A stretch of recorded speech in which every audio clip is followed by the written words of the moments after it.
So it's 1986 and we have a brand new James Bond.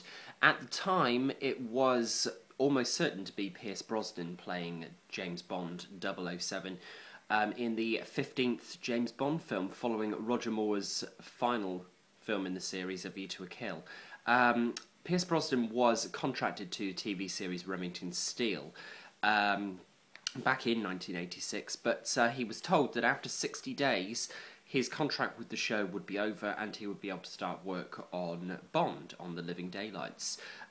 Gets to day 60, they're ready to go to press. He's done the publicity shots for as the new James Bond, and on day 60 Remington Steele give him a call, the company give him a call to say that they still need him on the show and his contract has been renewed.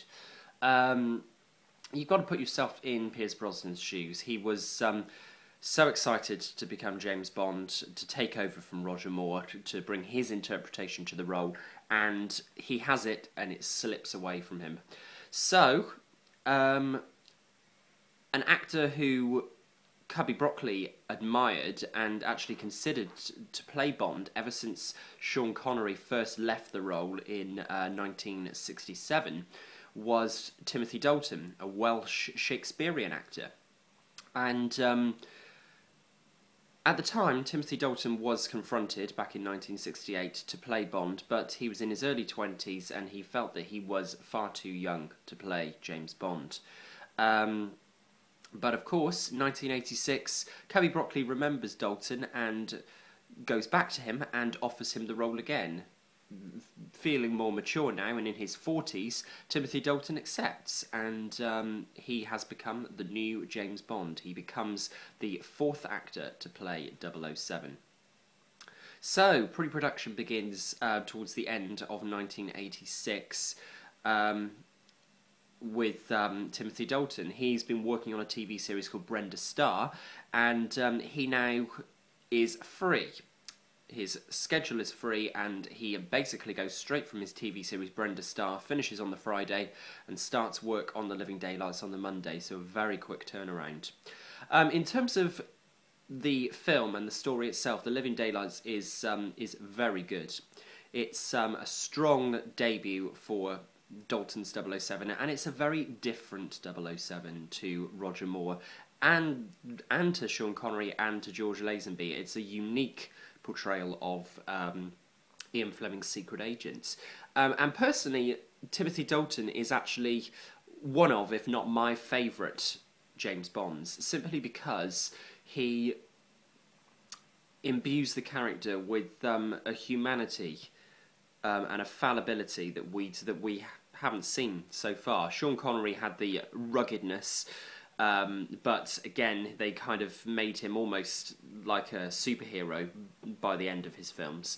George Lazenby was around for the one film, and whilst he had some very good personality traits in the character, he didn't really get the chance to shine in the way that he should. And he wasn't a professional actor either at the time. Roger Moore played the campier side of Bond. If you kind of sort of equate Bond with the Batman series, Roger Moore was kind of like the Adam West, Val Kilmer sort of Val Kilmer, George Clooney Batman films, whereas Sean and Timothy Dalton at the time were more of the Michael Keaton or the Christian Bale. So I suppose it's an interesting analogy to place Bond against Batman, two big series. But Timothy Dalton is a strong James Bond. You can see that from the opening sequence of the film. It's the first time that we've seen the 00 section on a mission together. They are penetrating the Rock of Gibraltar at the beginning of the film. It's a training exercise that M gives them. They skydive, land on ground, and they go from there. So it is a training exercise, but it all goes wrong when one of the 00s is murdered. And Bond, obviously, is tracking the murderer down. hanging off the side and the top of a moving truck going very fast down a mountainside. Timothy Dalton did a number of his own stunts. He felt that you should believe that the person who's playing Bond is actually doing the stunts, and much to the chagrin of Cubby Broccoli, who was very concerned that his main star would hurt himself doing a number of the stunts. But Timothy Dalton wanted to make it as realistic as possible. Another reason why he is a strong contender as the best actor to play James Bond. There are a number of highlight scenes in The Living Daylights, and it is such an improvement in terms of story on the last few 007 films, which were kind of lacking. Whilst Octopussy and A View to a Kill were entertaining films, they didn't have a really strong story like we have in Timothy Dalton's debut as Bond.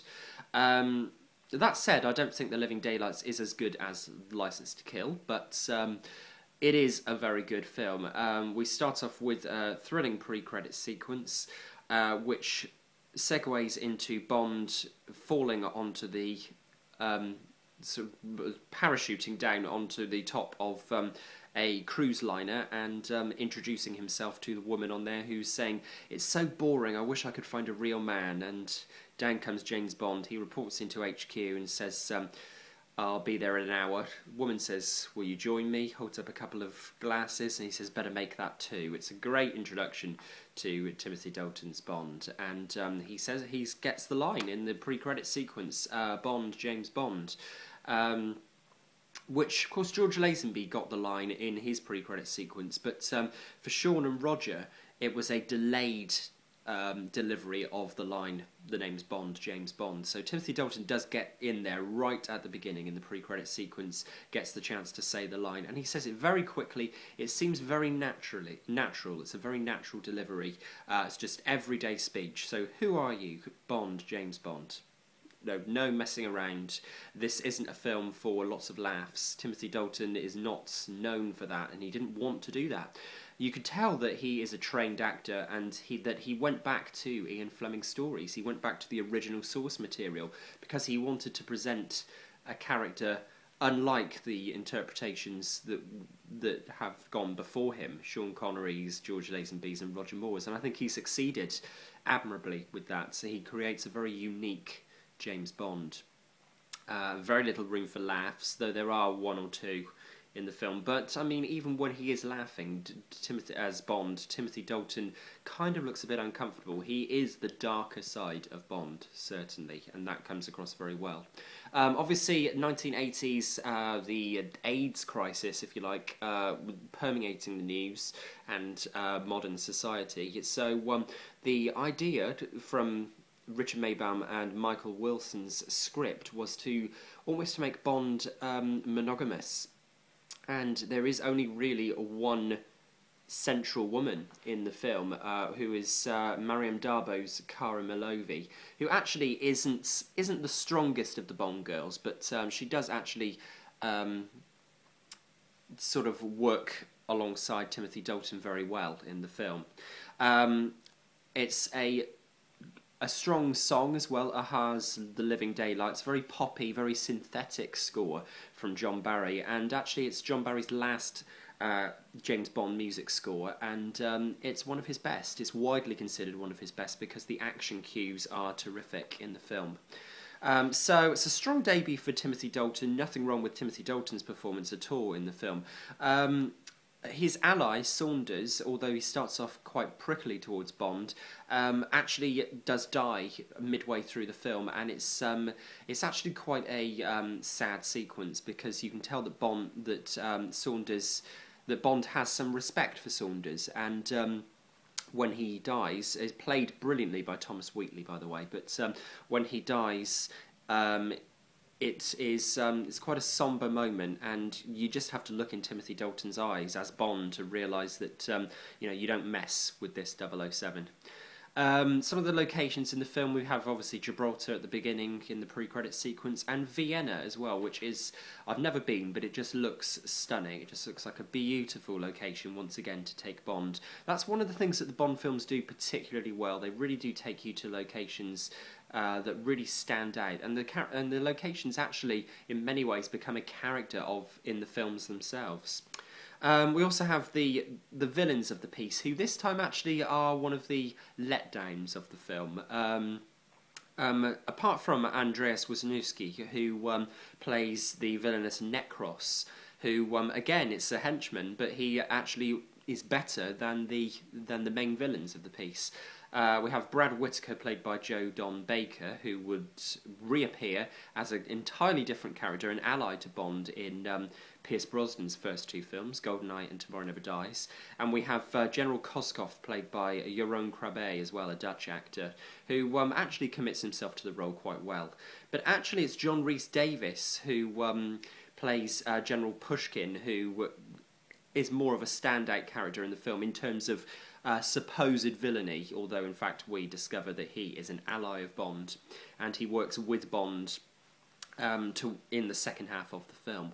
So, yeah, there are lots of great moments in The Living Daylights. It does stand up as a very good Bond film, and a film that allows the production crew to celebrate 25 years of 007. It was released in the year I was born, in 1987, just 3 days after I was born. On the 29th of June 1987, this film got its premiere in London. And, of course, there's the famous shot now where, not part of the film, obviously, but in the when Prince Charles and Princess Diana visited the set of the film, Jeroen Krabbe got Prince Charles to smash a bottle over. Got Princess Diana to smash a bottle over Prince Charles' head, and I mean, it was all over the newspapers at the time. They attended the royal premiere again that year, and there was a television show presented by Lois Maxwell as well, the original Moneypenny, to celebrate 25 years of Bond at the premiere. And of course, Lois Maxwell was not invited back for The Living Daylights. Her last film was with Roger in A View to a Kill. I think the producers felt that a younger Bond needed a younger Miss Moneypenny, and it was Caroline Bliss who unfortunately took over the role of Miss Moneypenny. The character became nothing, unfortunately, for the first two for the two Timothy Dalton films. They reduced her to nothing. Even when she tries to flirt with Bond, it just feels awkward. It just doesn't have the same effect that Lois Maxwell had as Moneypenny with the three previous Bond actors, which is a shame. There are some great action sequences. The fighting in the cargo net at the end is terrific. And it's a great film. It really does stand up as one of the better James Bond films, and it's a great debut for Timothy Dalton. So, James Bond will return, and he decides to go rogue in Licence to Kill. And I'll talk about the film in more detail, obviously, in the review. Suffice it to say, it didn't do particularly well at the box office, and it left Bond fans in doubt as to whether James Bond would return. But we'll talk about that. James Bond will return in Licence to Kill.